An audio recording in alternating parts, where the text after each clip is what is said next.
everyone doing today? Good? I am exhausted. And not even because of everything that happened in the last week. I was just apartment hunting, and if anyone here has ever looked for an apartment in New York City, you know it's almost worse, if not worse, than speed dating, right? Because you're like on all these websites looking at all these photos, everything looks so bright, so beautiful. All the agents sit at the very corner of the room to make everything look like a mansion. And then they always have these descriptions that try to lure you in, right? They're like, huge bedroom, pet friendly, family friendly, doesn't take themselves too seriously, sun-soaked living room. There's so much sun in this living room, it's gonna cure your depression. I'm like, oh, okay, I'm gonna go check it out. So you go back to their place, you go up 4 flights of stairs just to find out they don't have a microwave. I also really dislike going on group viewings, like with strangers, because we all gotta pretend like this isn't the Hunger Games. Like, you know, whoever has $3,000 first, throw it, and you got it. Like, that's how it works, really. And you gotta walk around, and you can't make eye contact with anybody, or else you lose. And I don't know if anyone here has seen that video of the girl who pretends to be a billionaire so she can look at luxury apartments in Manhattan. If you haven't, please, it's amazing. She does that, and the way these real estate people talk to rich people is wild. He's like, Emily, if your husband loves you, he will give you this apartment. Tell him it will make you happy, Emily.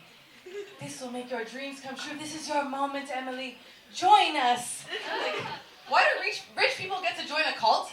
And I'm talking to my agent who's like, can you go to the apartment and just film the whole thing? Because I haven't been there yet, so I don't know how much to charge you. Like, what? It's ridiculous. So if there's any billionaires in the room who are gonna see an apartment, let me know, because I know it's just so crazy, what they do, you know? No? Okay, cool. I have Sugar Baby on my vision board, so But yeah, the next time I go apartment hunting, I'm gonna ask the real questions. They're gonna ask me all these useless shit like, oh, do you have any money? Or what's your credit score? I'm gonna be like, no. Why have you been vacant for 9 months? Nobody likes you. Also, where are the floor plans? Why is it so hard for me to get a diagram of this shithole? Someone had a vision. Where is it? Just draw it on a piece of paper and show it to me. Thank you. Yes, it's a real epidemic. Also, they should tell us if it's an apartment where you can hear your roommate having sex. I think there should be a filter on Street Easy when you go there and just select. I don't know who would want that, but you know. So yes, it's been a very stressful time. My grandma died last year, and I went to her funeral in El Salvador, where my family's from. It was my first real funeral besides a pet funeral, and it does hit different, I will say. And yes, I haven't been to too many, but I'm pretty sure when you go to a funeral, you're not supposed to bring your phone or have your phone on you. You know, be respectful. And there's a lot of people that I didn't know there, including this one guy who not only did he have his phone on him, he was filming everything. From the wake to the cemetery, he's just slowly panning over, all sobbing, crying. He's just yeah, Facebook Live is gonna love this. And on top of that, he had the most disrespectful ringtone. I kid you not, his ringtone that kept going off during the funeral was from the video game Super Mario Brothers. When Mario dies. Are we familiar with this? The one, when Mario jumps off the cliff and he goes in the void and the game's yes,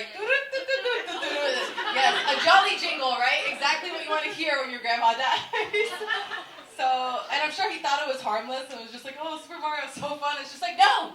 It's game over, dude! Grandma's out of mushrooms. That's all I got. Thank you so much. You've been great.